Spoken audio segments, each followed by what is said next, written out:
Good morning, good evening, and good afternoon, folks. My name is Cabitha. If you don't know me, that's okay. Most people don't. And today, I'm going to show you guys my process for my book journal for the month of March. Now, did I read 7 books this month? Yes. Did I plan on reading that many books this past month? No. But we gotta keep moving, man. Also, I don't know how to use a ruler, apparently. Looking back at these clips, it's really embarrassing how long I fiddled with this ruler. Apparently, I did not learn how to use them properly, but here we are. Also, my camera is gonna start shifting in the next, couple of seconds. It was a mistake. It was a mistake. It happened. It's okay. I fixed it later on in the month. Okay? Nobody's perfect. The products that I use, before I forget to mention them, and I use them for most of these spreads, if not all of them, are my Pilot G2 pens, because God, I love a Pilot G2 pen. It is my gold standard for black pens, and I love writing in pens, right?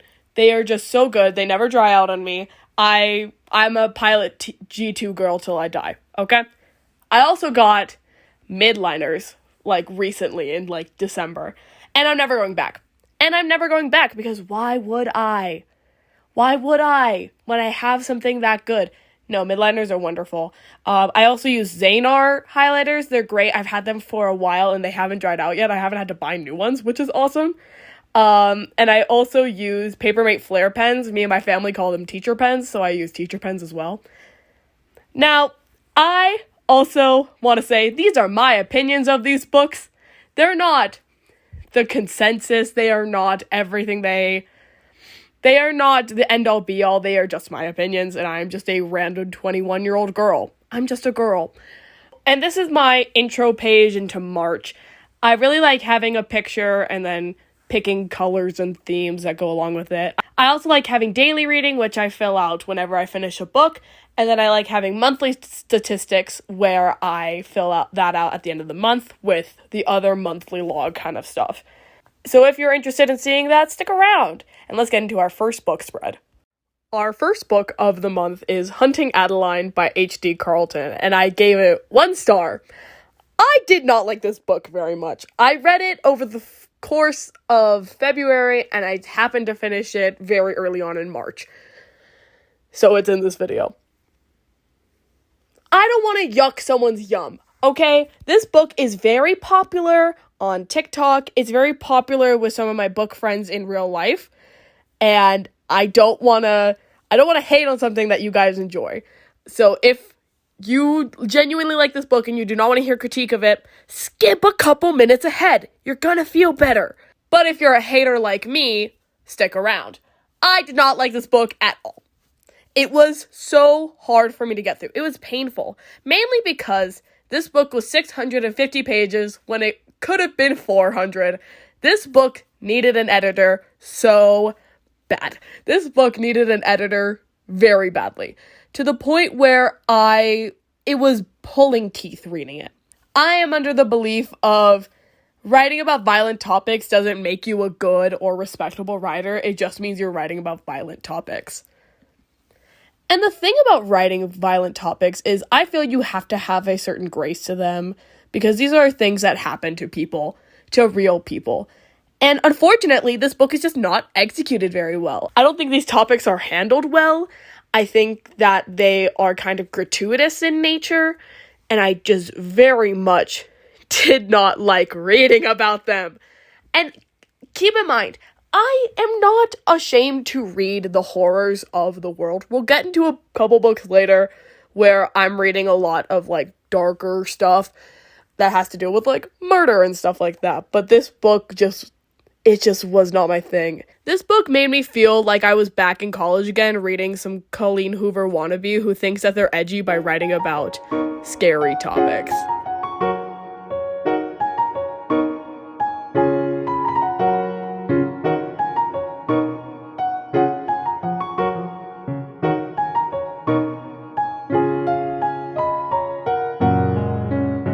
I hated the main character. I hated the main love interest. Zaid Meadows is on my watch list, dude. He scares me.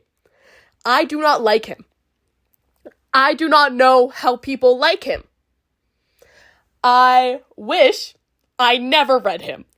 Because there would be some points where I was not enjoying the book, but tolerating it more. And then Zayd would say something, and I'm like, this guy again! No, but seriously, I very much did not like this dude. And keep in mind, I didn't pick this book out for myself. My friend bought this for me. One, not knowing that it was a duology, and it was the second book in a duology. Meaning I had to do extra research for this book series, because I am not reading Haunting Adeline. I'm not. This book was already 650 pages. I'm not reading the first part in it. I did, however, watch a YouTube video that talked about it in depth from a mostly unbiased standpoint, okay? So I knew what I was getting myself into. I wish she had saved her money, because as I was doing research, I found out that it was self-published, which of course is self-published. I could tell that on the first page when I read her writing style. My friend saw a book and saw a very pretty cover and thought that I would like it. And unfortunately, I didn't. I wish she had saved her $30 because apparently it's free on Kindle. It's free on Kindle! I have to reckon with that. You know, at the end of the day, I don't want to yuck someone's yum too hard because a lot of people do like this, but I would love to know why. I love to pick their brains because I did not find this book tolerable until 400 pages in, which is way too long to be doing this. I finished this book out of spite. It was my worst book of the month, and it was the first book of the month.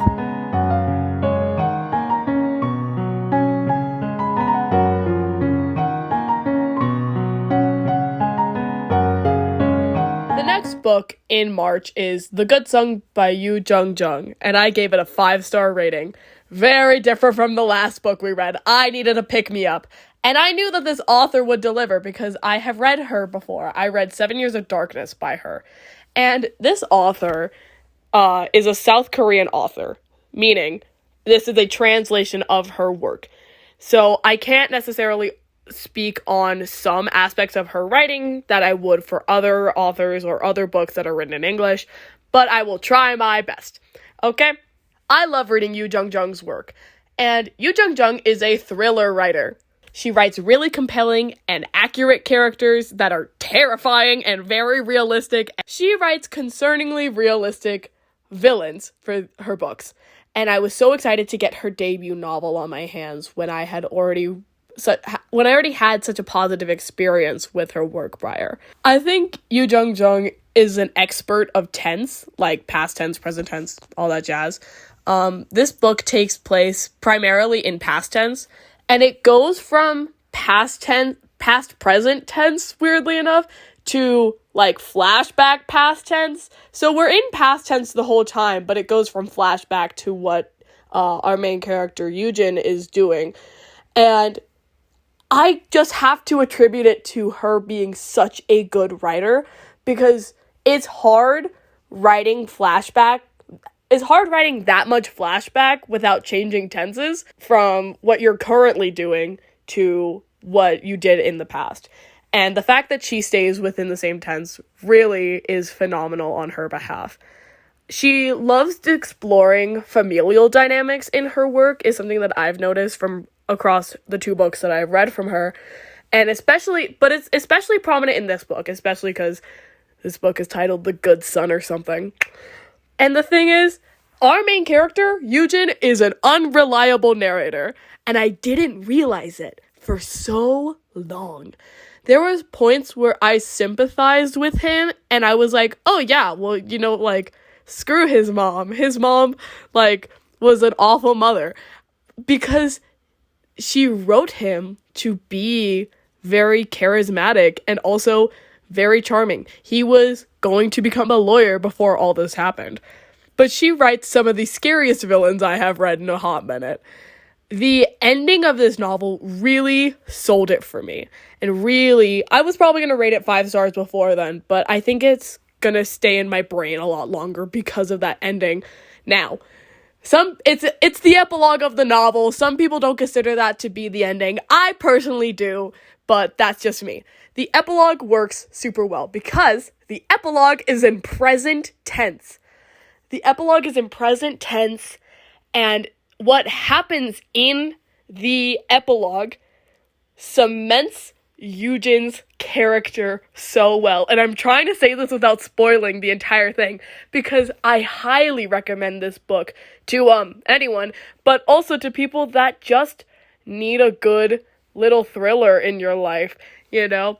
Especially if you're reading internationally, or if you speak Korean, you can read it in Korean, I guess. But this is international thriller, and it is international horror.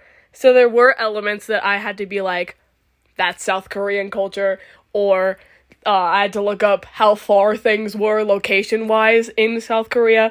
But I don't think that distracted me from the novel. I actually think it aided my understanding of it, and it let me relate to those characters more, and I really enjoyed doing the research. Overall, I thoroughly enjoyed this novel. I am probably gonna try and read the rest of her works, and this author is gonna be on my radar for a long time.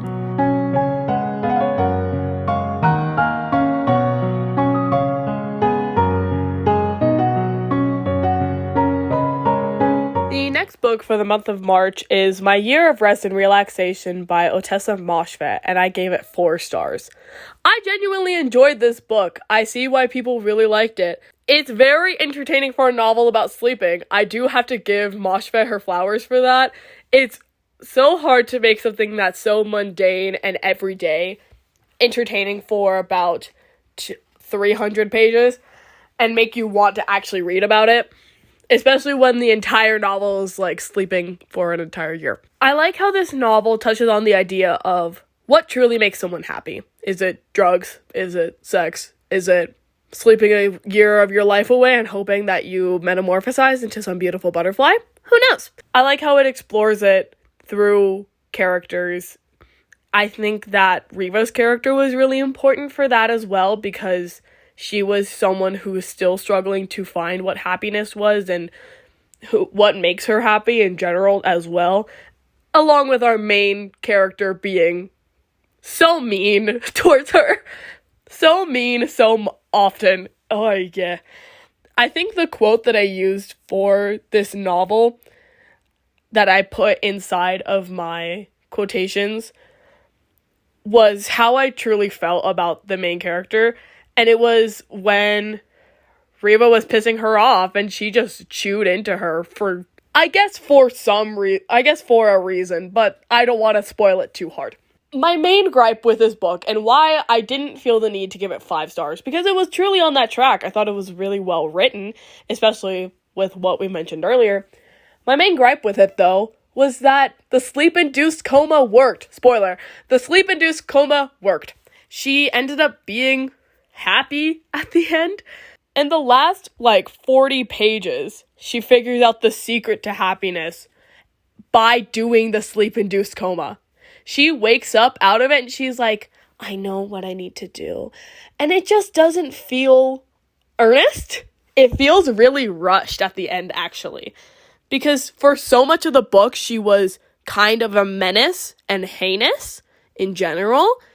And then in the last 40 pages, she's spiritually enlightened Messiah Zen. And it just didn't work well for me.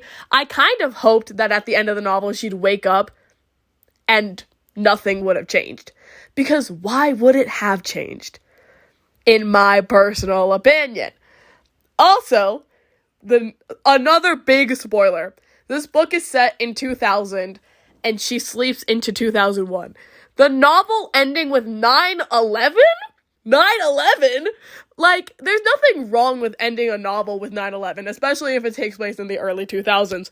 I will say, however, making it a page and having one of the more influential characters die in 9/11 and just having it be at the end, it didn't sit right with me. Not because I think, you can't end a book on 9/11, but because I don't think Moshfegh did anything with it. I think she was just And this is our main character's reaction to 9/11. And it felt very, like, sitting dead fish energy. She didn't, like, explore our main character's theme with it, our unnamed main character's reaction to it at all. Because, mind you, she's some enlightened person now. You know, an event like that can really affect your psyche, especially when you're native to New York, especially when you lose someone in it. But no, it's just the end of the book. I did really like this book, though. I'm not trying to hate on it. I'm not trying to say it's bad. All I'm saying is there were some elements of it that not pissed me off, but didn't work for me. Let's get into our next book.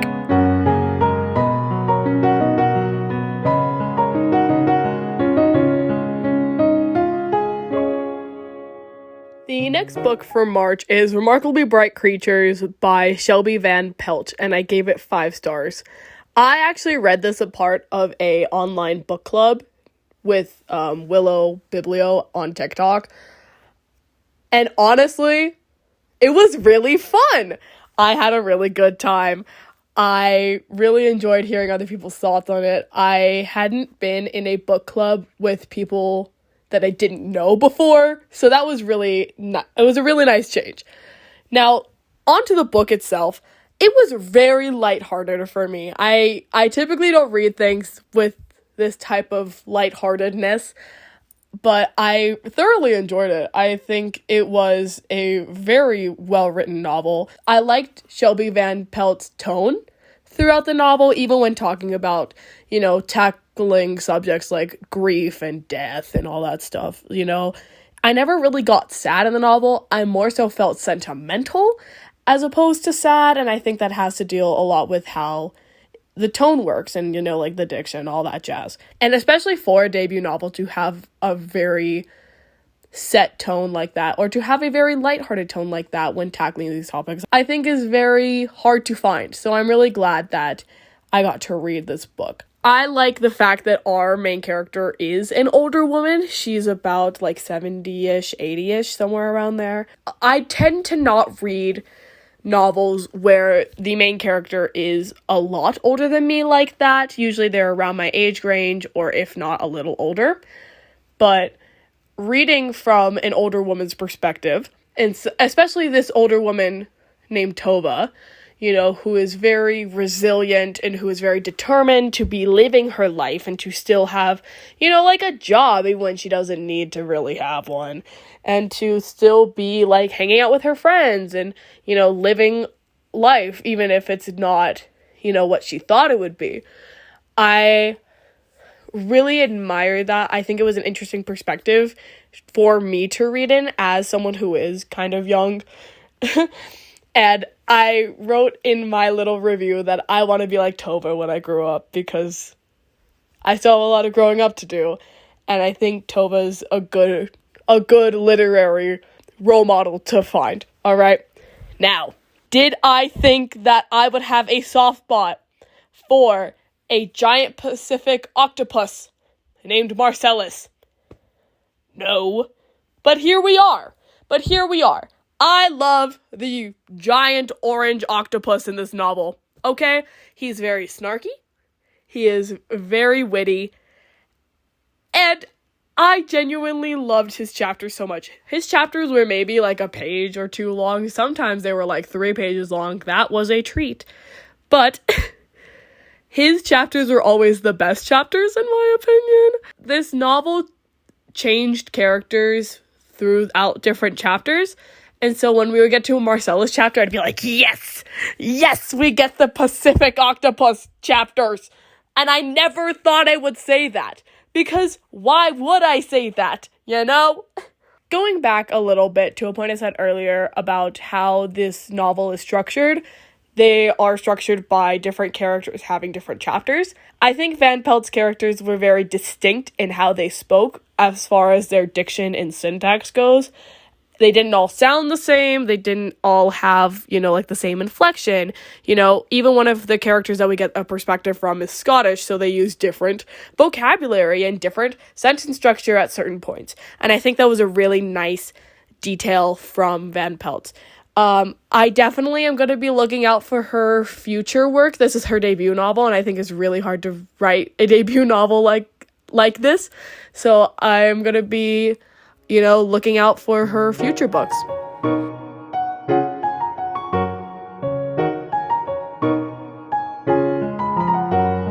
Our next novel is YN by Esther Yi, and I gave it 3 stars.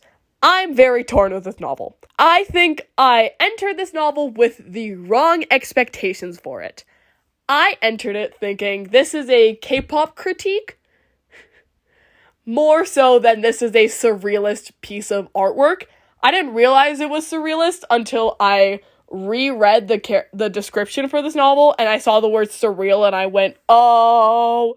But by that point, I was halfway through the novel, so I wasn't gonna quit then. Now, usually my go-to books are more grounded and realistic than surrealist and absurd in nature. So it was definitely genre bending more for me than anything else. But I wasn't anticipating this novel, okay? I was incorrect for my approach. So some of my critiques in the beginning of my review tend to fall flat because I was coming at it from a different perspective. So I'm not necessarily going to discuss those critiques that definitely fall flat because they don't work inside the novel.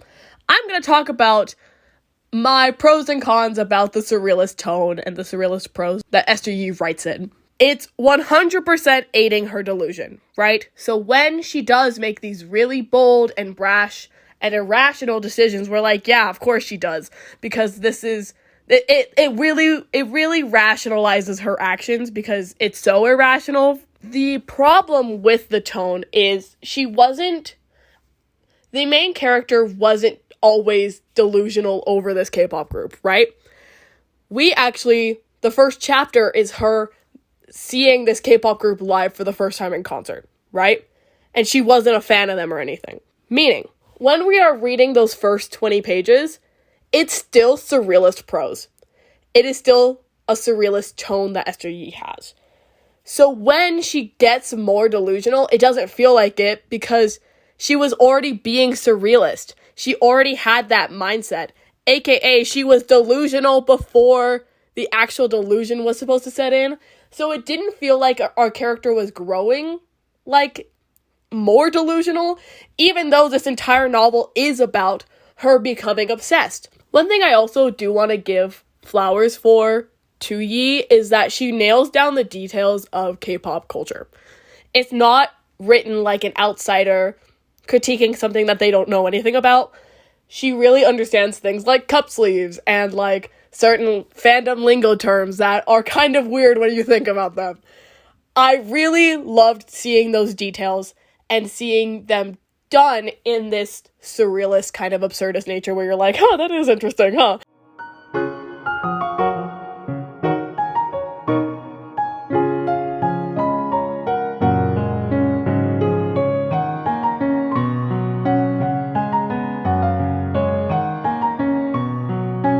I'm really torn with how I feel about this novel because I really wanted to like it. I devoured it in a couple of days. I'm not even gonna lie.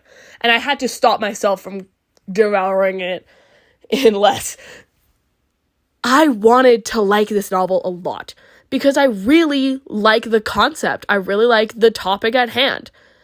But there were some things of the surrealist nature that took me out of it. For example, because of the tone that Yi sets, a lot of the characters sound the same. And they don't really have a lot of differences. We don't get a lot of character exploration besides the main characters. I think it was meant to be like an isolating effect, but in all actuality, it just made the rest of the characters feel really flat. And they sounded the same, so it didn't help that fact either. I'm really torn about this novel. And I don't know how to feel about it even now. And maybe that's the point of weird literature like that, but I wanted to like it so bad that it just made me kind of sad that I didn't like it a lot. But 3 stars. What can I say?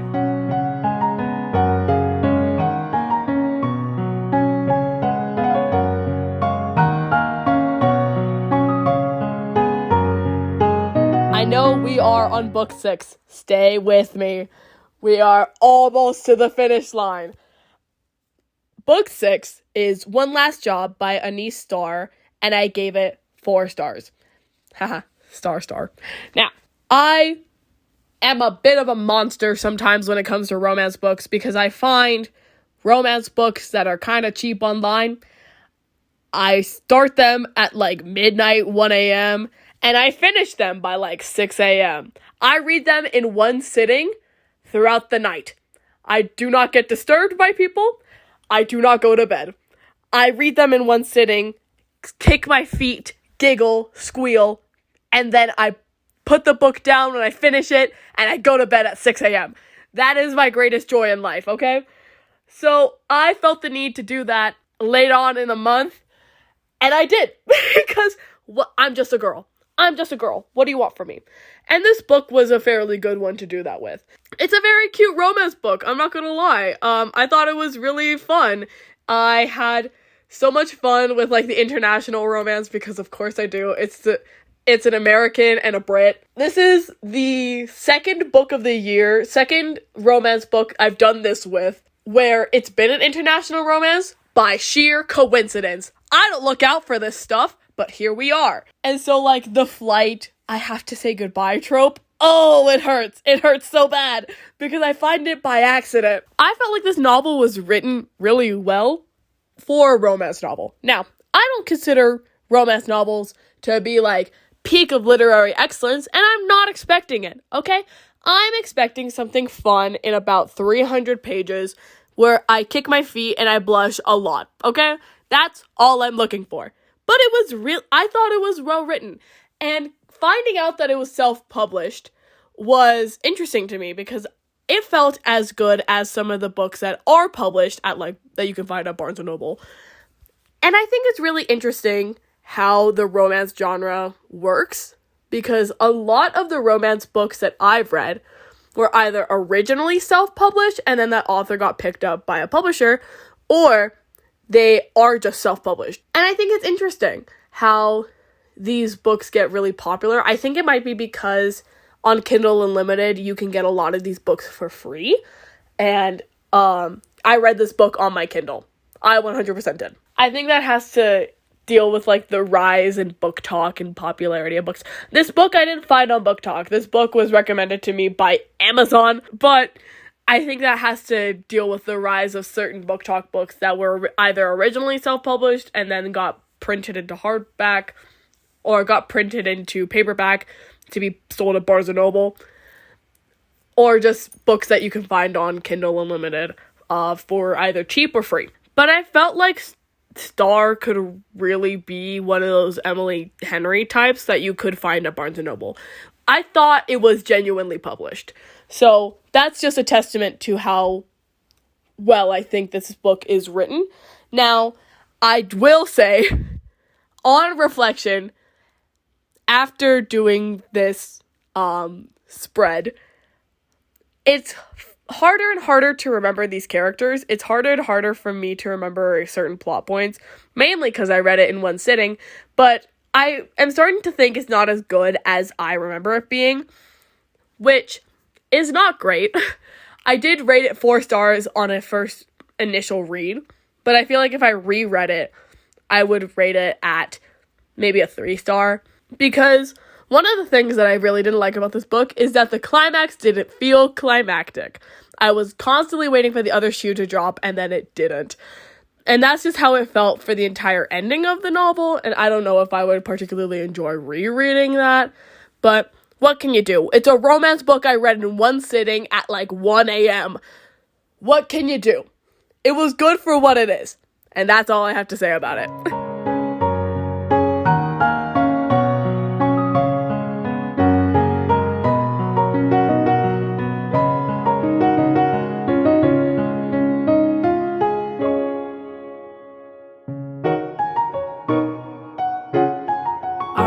folks, we are in the final novel of March. I finished this novel, I kid you not, March 30th. Why? Why was there a need for that? But the final book of March is Odd Thomas by Dean Koontz, and I rated it 4 stars. I am also shocked about how high that book is rated. When I first started this book in my family's book club, it took a long time to get into. I'm not gonna lie. In the first 100 pages, I was like, I'm not gonna rate this book very highly. I don't think it's gonna end out well. I don't think I'm gonna be engaged with it at all. But it took me longer than I'm used to time to engage with this novel. The last 100 pages is what earned that spot as a 4-star read in my personal opinion. Right? I think one of the reasons it took me so long to get into it was because Odd's perspective is very peculiar. He's just an odd little guy, okay? And who am I to judge it? Because I'm also very odd, okay, as a person. However, it's hard to get into a book when a lot of times there are tangents that last paragraphs on random things. To the point where I'm like, what purpose does this really have? But at the end of the day, I think it really works for his character. It's more character building as opposed to world building, necessarily.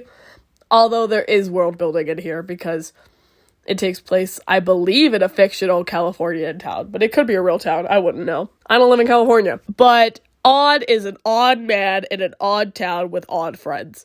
And it just takes a while to get used to. The reason I rated it so high is because the last 100 pages sold it for me. If the first 100 pages were to try and set up the world and Odd's perspective, the last 100 pages was where things really started clicking and paying off super well.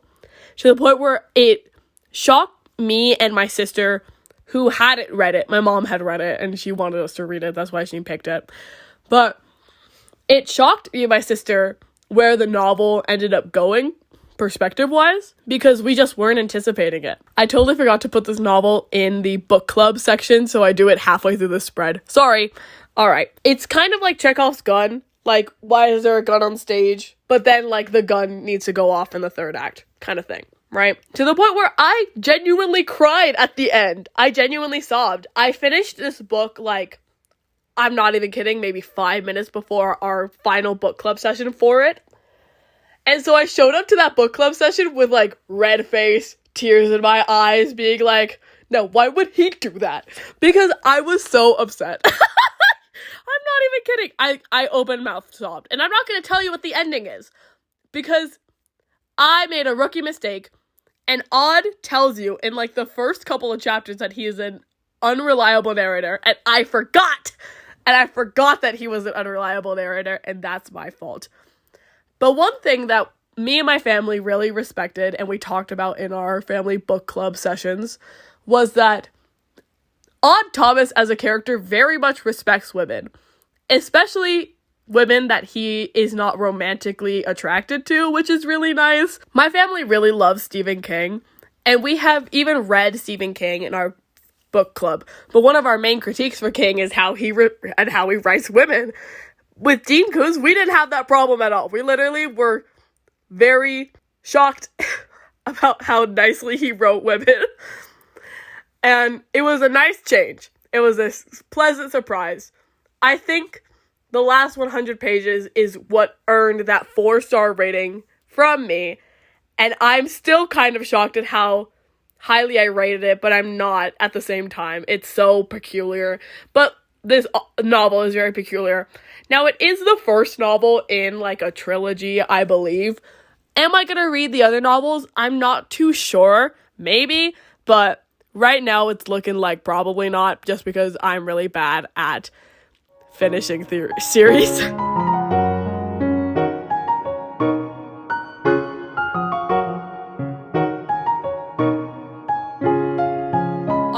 Nerds, let's give you some stats. So, in the month of March, I read 7 books, which is the most amount of books I've read in a month so far in the year. I read 2,306 pages. I read 6 physical books and 1 digital book. And my average rating for the month was 3.71 stars. You'll see me right now adding some final details into some of the spreads, which is the book covers. I go out to like FedEx and I print out the tiny little book covers of each of them and I put them in super last minute. So that's what we're doing here. My favorite book of this month was The Good Song by Yu Jung Jung. I really enjoyed this book because it was thrilling and suspenseful. I really do like the unreliable narrator. I think it had a solid ending. It was an unpredictable plot, and I really enjoyed her writing style overall. And my least favorite book, which you can probably guess, was Hunting Adeline, all right? This book needs an editor.